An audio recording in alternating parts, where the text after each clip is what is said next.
Hello and welcome to Everything in Between, the show that takes a deep dive into topics of interest to the millennial generation. I'm your host, Joe Steiner, and with me is my co-host, Keighn Vitti. Today, we're talking about deepfakes, a computer AI software that can render faces of people over video. Let's dive in. Roll the intro.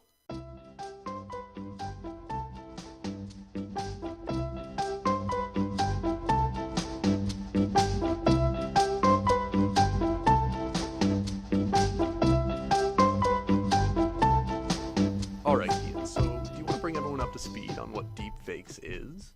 All right, well, let's kind of break this down. So if you don't know what deepfakes are, essentially give you a rundown is people are taking a super intelligent AI software, gathering large databases of someone's face, and they are compositing it and tracking it onto a porn star's face so that you can essentially take anyone's face And put it on any body of any and video. put it is any what you're body saying, right? on any pornographic video, and that's problematic. very problematic, and that's where these deep fakes kind of but that's where these deep fakes originated from.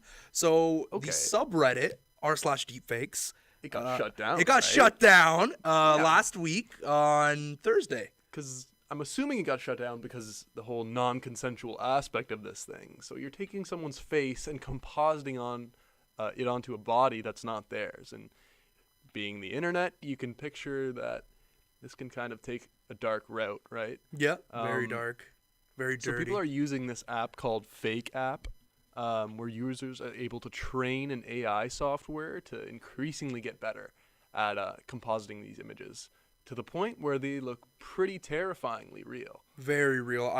Very real. We looked at the deepfake subreddit when it was still up. Yes, we did our research on this topic. The entire subreddit was essentially celebrities. Okay, so anywhere from Margot Robbie to Jennifer Lawrence to you name it, any female celebrity you can think of had a deepfake made of them. The library was very extensive. It had 87,000 people subscribed to the subreddit, and that's quite a few. That's a lot. And every time we checked on it while it was still up, it had an active user base of around 5,000 people. I think the last time we checked, it was 5,500 when we checked before. That's pretty crazy, shut it down. right? Like, that's most subreddits don't have that many active users, like, at all. Maybe some of the more popular ones, but this one, because of the relevance in the time and this story was in the news, I'm sure people just kind of visited it just like that. I don't know. Yeah, no, totally. And like the scary thing with the deepfakes is that they use an app, or how deepfakes work rather, is that they use this app called Fake App. And essentially, what the app, I think you already explained this earlier, but the app takes these large databases of people's photos, and like mostly like many so you need about thousands, and the more pictures you have, the better your deepfake will be, essentially. And the app will use it, and it will. The scary thing with this app, though, is that like it learns. Yeah, that's terrifying. It's real. Right? Like, when you think of computer software, you don't think of something that learns, right? Like we're literally talking about machine learning rate. We're talking like Terminator here, where like this thing is learning, and it makes it gets better the more you like composite and the more you use it. Yeah, that's terrifying. Which is scary, because deepfakes were only getting better. Yeah, right. Which is horrifying. So the biggest thing why this is so the reason why this is so big is because usually you need Hollywood level editing software, visual effects. Yeah, visual effects. Right? You'd have to have a huge amount of resource to do this. Not anymore. This app is free. It's free. You can download it on your computer. You can right go now Google if you so choose. Fake App right now. Fake App hasn't been banned from anything. No, Fake App is still up and running. Able to download that, but on a multitude of platforms, from Giphy Cat, which is an image hosting site, Imgur, Pornhub, and Pornhub, Pornhub banned deepfakes. Yeah, that should tell you how unethical this is. Yeah, exactly. And going back to what Keighn was saying earlier about these databases of photos that you have to download into this app, so it can learn, was called Face Sets on Reddit, but I just checked it right now, and that has also been banned. Yeah, so good. At least listen, good on Reddit for taking this shit down, taking action on this. Because I mean, that's disgusting. Because like, essentially, right now, how this works is, you get your database of photos. Right. You get the porn video you want, throw it into fake app. Obviously, you do have to have some knowledge of video editing. Like, it's not it's not that easy. But, I mean, if you know the basics and you work with the AI, you can create something very realistic. And it only takes about 40 hours to create a clip in length anywhere from 30 seconds to a minute 30. Yeah, and when you hear 40 hours and you're like, oh, man, that's still a long time, That's right? not a lot. But when you're doing this on your home computer for free, that's pretty good. That's that you can essentially swap Margot Robbie's face and put it on a porn star's face. Yeah. And like that's scary. It's literally the face swap app on Snapchat times a bazillion. Like it's overpowered. No, it's scary. And like I don't know. We had a quote here from a Reddit user before Soapy Watermelon 15 XVI. Soapy Watermelon 15, if you want. And Soapy Watermelon said Roman numerals. He gave us this quote. He said, "I'm not browsing porn even when I have no I'm not browsing porn even when I have no intention of masturbating because I want to see the progression of technology." That's a good way to put it, Soapy Watermelon. Soapy, 15. if you're listening, we'd like to invite you on the show. You're invited. Please, we'd love to have an interview with you, and we want to talk to you. You seem like a great your guy. common sense, because you put it fantastically. People are checking out the subreddit out of curiosity of how no other reason at all. It's a site worth seeing. Too bad the subreddit's not. Yeah. Oh no, not too bad. Sorry. It's good that the subreddit's gone. It's good, but it you was can't very really see interesting how to creepy it is. How creepy and realistic it is. Because there were so many ethical standards. Let's just get over the whole non-consensual thing. Yeah, like that's a total invasion of privacy. Total invasion of privacy. Totally non-consensual. What if you stumble upon a video of yourself? Yeah. In doing these acts that are this could turn dark. Something that you would never record on so video. Quickly. This could turn dark so quickly. I'd say it already has we're talking dark. Revenge porn. Your girlfriend breaks up with you. You want to get back at her. We're talking about it's free. What's gonna stop you? Someone gets a promotion over you at work. Sick. You want to ruin their life. This is very scary what this technology can do. And there's something called the uncanny valley, and this is a concept that it's that the human mind can register things that are made up of CGI. So you say you're watching a movie. Let's take the new Justice League movie, for example, where Henry Cavill, during the reshoots, had a mustache on for another role that he was Mission in. Impossible. Mission Impossible 6, Fallout, I believe it's called, right? Yeah. And the studios couldn't come to an agreement where Henry Cavill had to shave the mustache off. So he kept it while filming, and the artist had to digitally remove the mustache, resulting in a very awkward-looking his face Henry looked Cavill extremely blocky. it we'll looked throw very behind fake. us. We'll give you a little you can look behind us and what that looks like. It looks horrible. Yeah, and it's something that even in the new Deadpool trailer, I think he makes fun of that. Yeah, they make fun. Yeah, it's pretty funny. But going back to the uncanny valley thing, that piece of CGI, we know that looks fake, and so immediately we're like, oh, that's pretty jarring, right? But when something does cross the uncanny valley, we can't register whether or not it looks or it's real or not. So, and some of these deep fakes do cross the uncanny valley, and they look realistic, and that's the scary part. You can't tell the difference. Yeah. Some of the better stars, Natalie Portman, Natalie Dormer. We saw a few that were looked totally realistic. convincing. I couldn't tell the difference. If someone told me that was real, I would believe it. And especially with the whole Henry Cavill thing. So some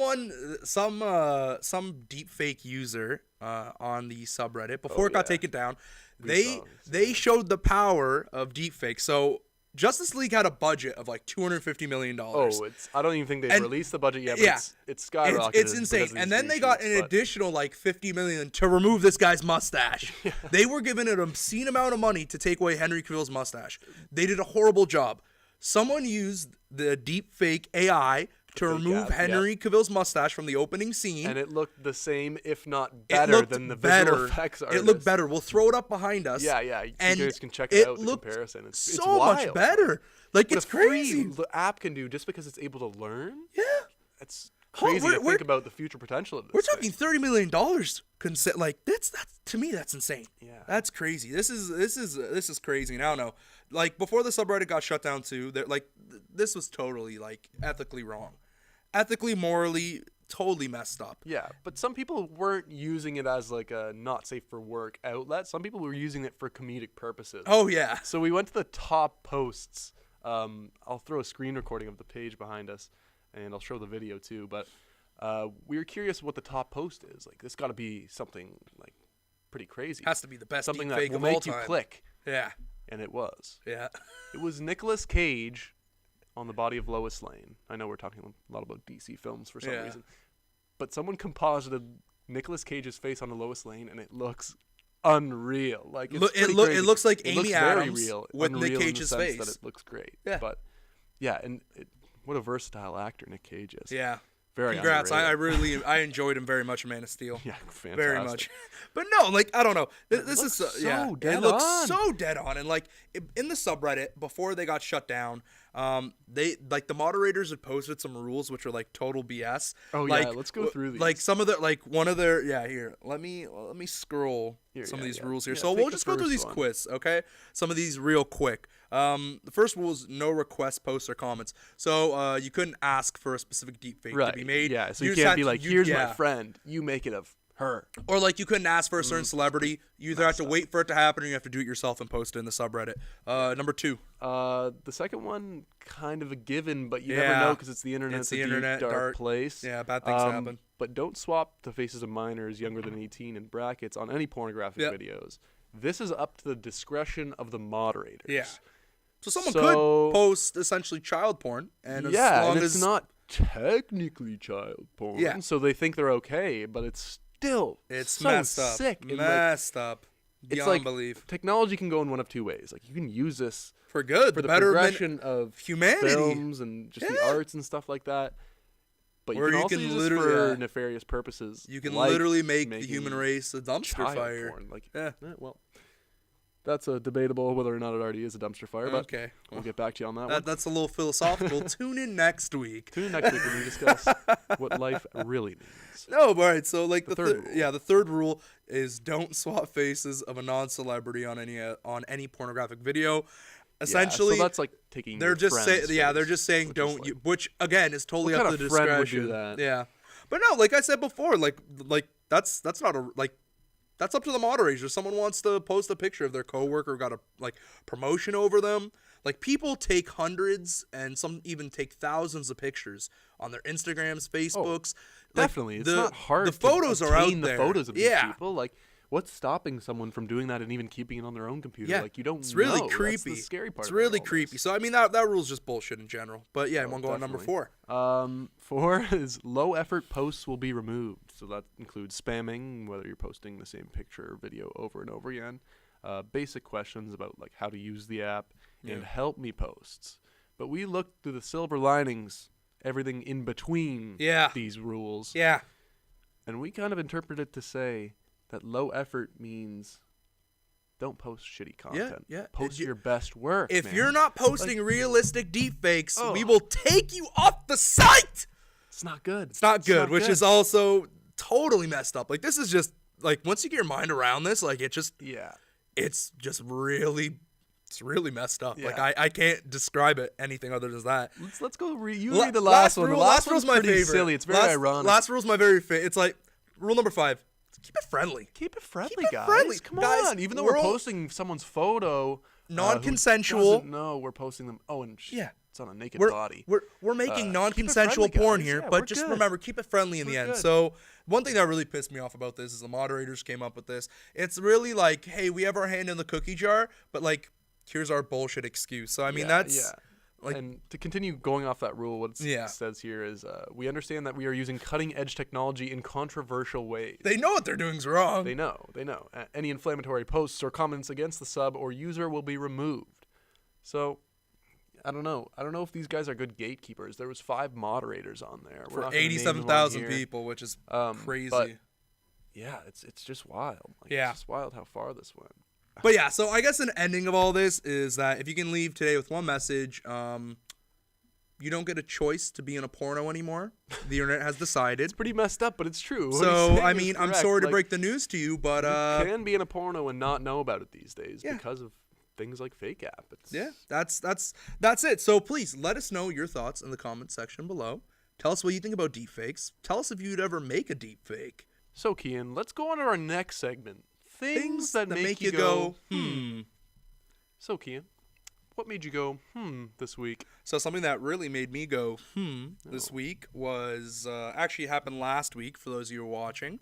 Last Monday, Casey Neistat. Which is this Monday, the Monday that we were recording, so. Yeah, if you mess that up, I'm sorry. Yeah, so like I said, last Monday, Casey Neistat dropped a interview with the CBO of YouTube, the Chief Business Operator, Robert Kyncl.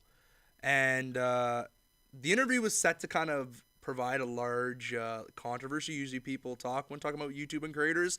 So YouTube has long been known with like having very poor communication skills with the community and their creators in general. Yeah. And Casey reached out to Robert to try and bridge some of those feelings. Yeah, exactly. Yeah. And if you don't know who Casey Neistat is, he's kind of like he's a filmmaker who specializes in YouTube content. So I think a few years ago he started making vlogs every day, but he makes them a little different than most people. He makes them kind of cinematic but still rugged at the same time. Very visually pleasing, very like unique he knows vlogging how to tell style. A story and he's good at it for sure.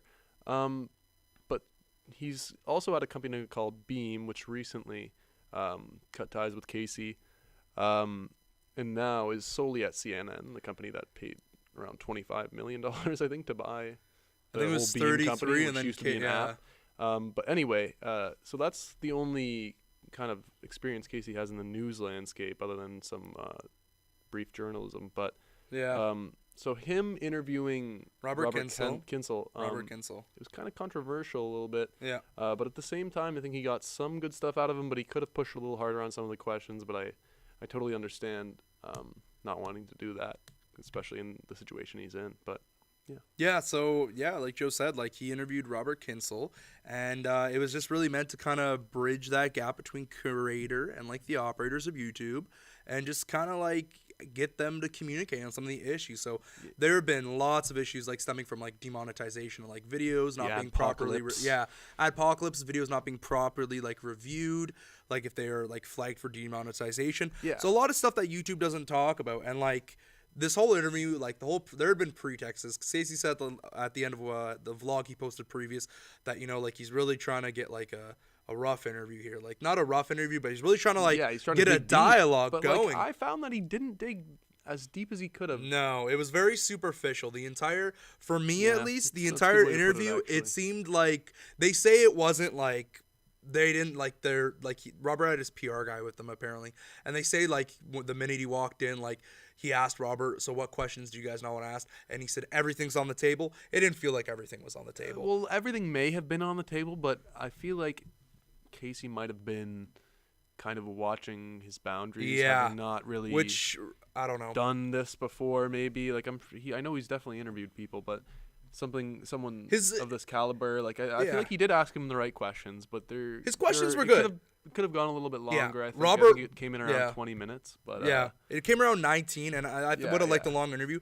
But like Robert really dodged a lot of Casey's questions. He gave him like a media spin. Yeah. He kind of like you know, like the old like, oh, so tell me about your political platform as an example. You know, like when reporters would ask like a political figure or anyone, like, oh, tell me like your opinion, and they'd be like, oh, so my opinion. Let me tell you a story about how I got my opinion. So I think I think Robert really danced around it. Stories that he told like about his childhood and how he like was affected by living in I think Czechoslovakia. Czechoslovakia. When he was talking about that, like you do feel for the guy, and you get behind like his way of thinking, and he's not the one making all the decisions, but he certainly has a say. Yeah. And I don't know. I enjoyed watching the interview, but it definitely could have been a little bit greater. I think, and I think really for me and maybe some other people, what really lost me was at the end of the interview, Casey plugged Robert's book that just came out. And he says that he didn't tell him to plug the book and that it wasn't a paid promotion or anything, but it's like... It really denotes the entire credibility. I understand it, but it makes it look like it is just a big promotion thing. And it just kind of took me out of the interview right after I was just starting to get behind some of the stuff that they were talking about and just the whole difference of video on his channel. I don't know. It really makes it lack credibility at the end. Like it doesn't make it feel like I don't know. It just feels like something that was really forced. It literally felt like, I don't know, it felt like going on a talk show, you know what I mean? It felt like going on a talk show. And they're just asking all the breezy, easy the questions, and then he got to be like, oh, so, what are you here to plug today? That's what it felt like. So I really felt like he shouldn't have done that. And we have someone from Gizmodo, I think Gizmodo really critiqued Casey hard on Twitter. Well, they posted an article today called Casey Neistat Should Stick to Marketing. Now, he's done some great ads for, I believe, Samsung he's partnered with, and quite a few other companies. And he's good at that, and he definitely does pique your interest in these products, like DJI, Phantom drones, and stuff like that. But this guy kind of just, critically did that. And Casey responded, and he said, "Hey, Brian Disagrees, you're a snarky, petty piece of shit, but you do bring up some very valid points, and your suggested questions are way better than mine. Totally serious. Help me with my next interview." So it sounds like he kind of realized that it could have been better, and that maybe next time. Or he could be completely sarcastic. I honestly can't tell. Yeah, when you're online, you can't really tell, but you kind of just have to go off the personality that the creator puts out to really read it, which is also really weird. But I'm on the Gizmodo article right now, and he criticizes just Casey's just really talks about how Robert dodged all his questions, and he didn't realize. I don't know if he kind of kept going. He just kind of kept going. He didn't stop to be like, okay, you really didn't. Yeah. Examine what he was saying. Which I mean, especially for this, this is an unprecedented interview we're talking about here. YouTube, it's a first for YouTube, because YouTube, they're pretty quiet. They're the people in charge there don't really step out for interviews with big YouTubers like Casey. He's got close to 9 million subscribers. That's a big audience that he has. Not to mention, everyone on the entire platform would be looking towards this. Other creators too. Are you kidding me? Would definitely be looking towards this. I've seen a lot of talk about it from other news programs. I mean, this YouTube news programs, but this week this was just really something that caught my attention, because it's a shame he wasn't critical enough, and it was really, I felt, a waste of an interview. Yeah, me too. So something that made me go this week was the Cloverfield Paradox. So this is a new movie in the Cloverfield now trilogy from Bad Robot, J.J. Abrams' production company. And the Cloverfield films are notorious for having a very fun, cool marketing campaign. The first one, there was a lot of AGR, which is ARG, I believe it's called. Yeah, an alternate reality game. And it kind of implemented news, fake news.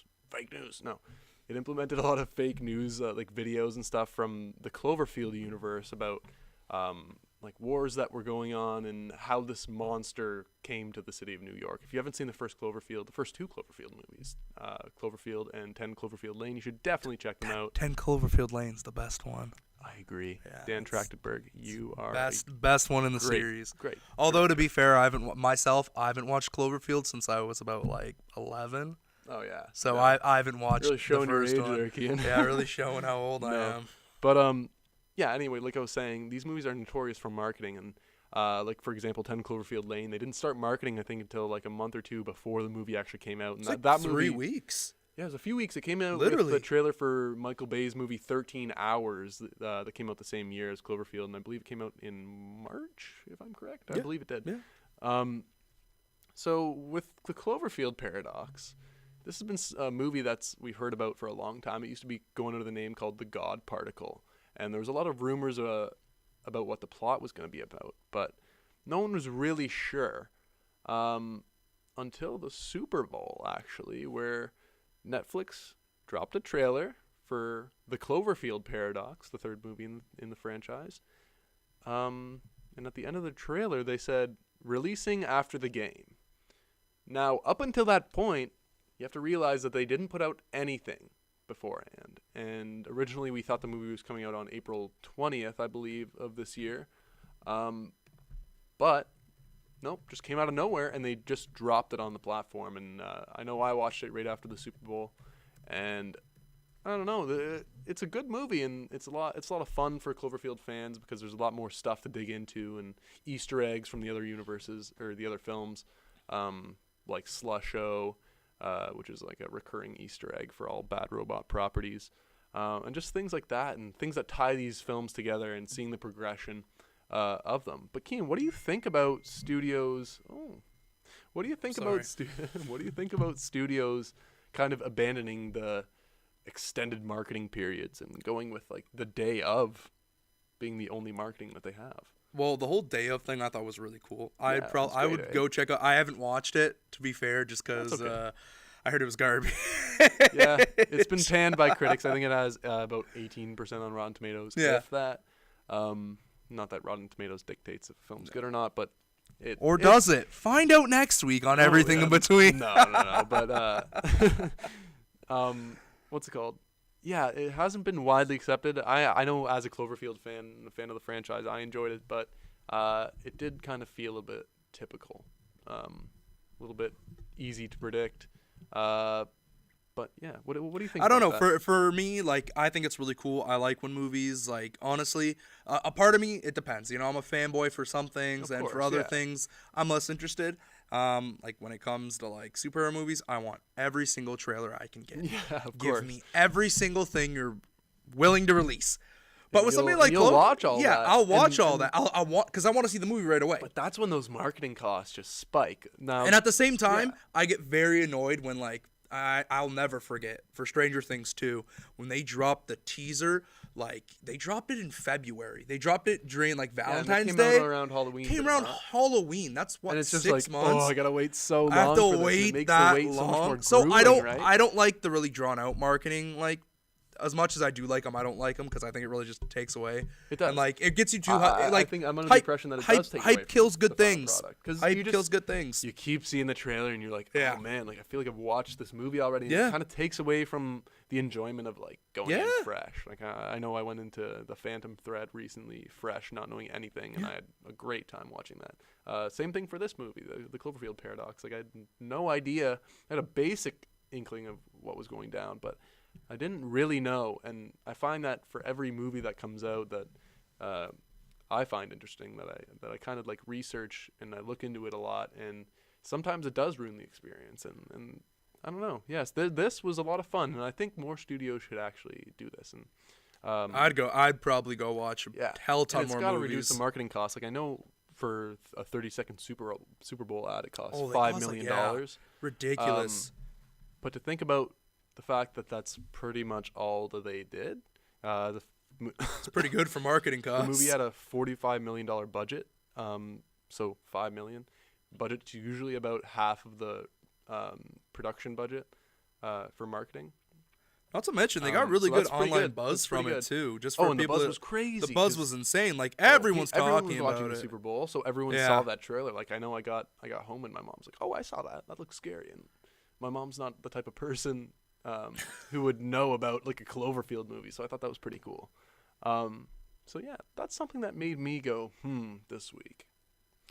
Now on to our next segment, something cool we saw this week. So I'll start this off. So this is not not an ad, although I will take sponsorships from this company. We will take sponsorships. We will take any sponsorship. Let us right. Let us But know. anyway, something cool I saw this week. I'm really big into manga. Comics from Japan. And something that's really dope that just got published by Viz Media, which is a publication company here in North America. They're a big company for manga and comics. Are they for like Western? The Western releases of manga in North America. Gotcha. And they just released one of their new series called The Promised Neverland. And what's that about? It's a like I thought I was totally done with the dystopia. Give me the genre, but thought I was totally done with the dystopia genre after we just got hit with like all the Hunger Games and all the Maze Runners. It just felt like everything everyone's trying to do this dystopian and like everything, every like just TV show was like set in the future, which is like destroyed. Now I was like, all right, I'm done with the genre. But it's kind of pulling back in because it's unique premise. So the world is set in a future where these kids grow up in orphanages. Right. I don't know if I'm pronouncing that right. If I'm orphanages, you got it. If I'm not, fight me. But they were growing up in orphanages, and everyone is ranked in the orphanage, depending like how smart they are. Kind of like a caste. Yeah. So they're all these kids are all super smart, but like some are smarter than others. Yeah, some are smarter than others. And at the age of 11, they're told that they will get adopted. Okay. And one day, this girl named Emma, and her friend Norman, they find out that it's actually just a conspiracy theory, and that all the kids who are getting shipped out are actually being used as livestock. And you find out that they're being used as they're being used as livestock to feed these like demonoid, like humanoid demons. That sounds wild. Actually, it's really wild, and something that was really crazy is once they find out this, they are determined to escape from. And stop it, or just escape? Well, just to escape and kind of like live their lives, and that's awesome. I thought like. It's really well written, got you. And it's just I remember reading every chapter, and every chapter was a roller coaster. Did I you was read it hooked. all in one go? No. I kept up weekly, which killed me. Okay. But every week, is it an ongoing series? It's an ongoing series. So Okay. right now, I think Viz has plans to release a volume every 2 months. Okay. Okay, just so that How they long don't. are they about per? Per volume, they're about 10 chapters, and Okay, I that's think not in bad. Japan right now they're on chapter 56. Okay. English releases up to volumes around 22, 23. Okay. So they're it's quite a really bit ahead. really good. The whole We're gonna leave the translation link to aspect, that but in the that's description if you want to go on Amazon. Yeah. Indigo, if you're in Canada, go buy that. Yeah. It's really sounds good. awesome. Highly suggest it. So something that I thought was cool this week was the fact that, totally unexpected, Michael Fassbender just got cast in Kung Fury 2, the movie.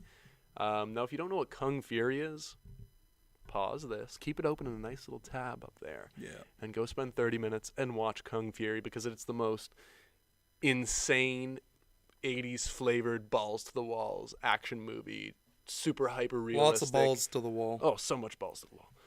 Balls everywhere. But it's just an insane, really like weird, trippy 80s action movie made, I think it came out in 2015, from director David Sandberg, who will also helm this feature-length version.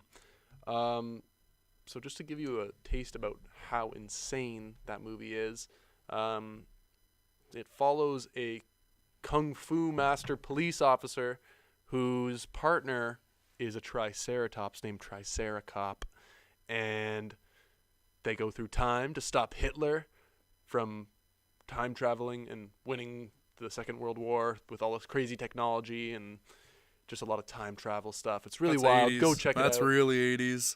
But Michael Fassbender is attached to this. Now, he's a big name star. I love the Faster. I love the Fast he's Masters, great. I call them. He's great.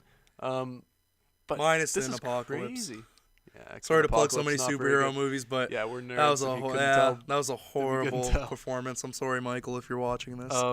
No, but like that's a high-profile actor to get for something that originated as a little YouTube short film, which surprisingly looks really cool, with the small budget that it had to be made. I'm sure it'll be good. I'm super excited for I this. don't know. I can't, like goofy movies. I can't explain how excited I am for this, because the first one is just something that I've fallen in love with, and it's kind of like, it's only 30 minutes, so you can kind of go back and watch it whenever you're bored or whatever, and I've seen it quite a few times now. But every time you watch it, you just like grow greater appreciation for it. And the fact that they're making a feature-length film about this, I got a good feeling about it. The 30-minute short film is really good, and I'd highly recommend going to check it out. That's all the time we have for today. Thank you for tuning in to Everything in Between, the show that takes a deep dive into topics of interest to the millennial generation. I've been your host, Joe Steiner. And I've been your host, Keighn Vitti. Thank you for joining us. Be sure to like, share, and subscribe. You can follow me on Twitter at Interestine. And you can follow me at Twitter at Keighn_V. And you can follow the podcast on Twitter at EIBpod and on Instagram at EverythingInBetweenPod. Listen, give us a follow. Exclusive, premium, behind-the-scenes content. You can't get this stuff anywhere else. Stuff you can't get anywhere We're filling that emotional, physical need in your life, okay? Maybe not physical, but it can be. We hope your ears and eyes enjoy us and our content. Thank you for tuning in, and we'll see you next time.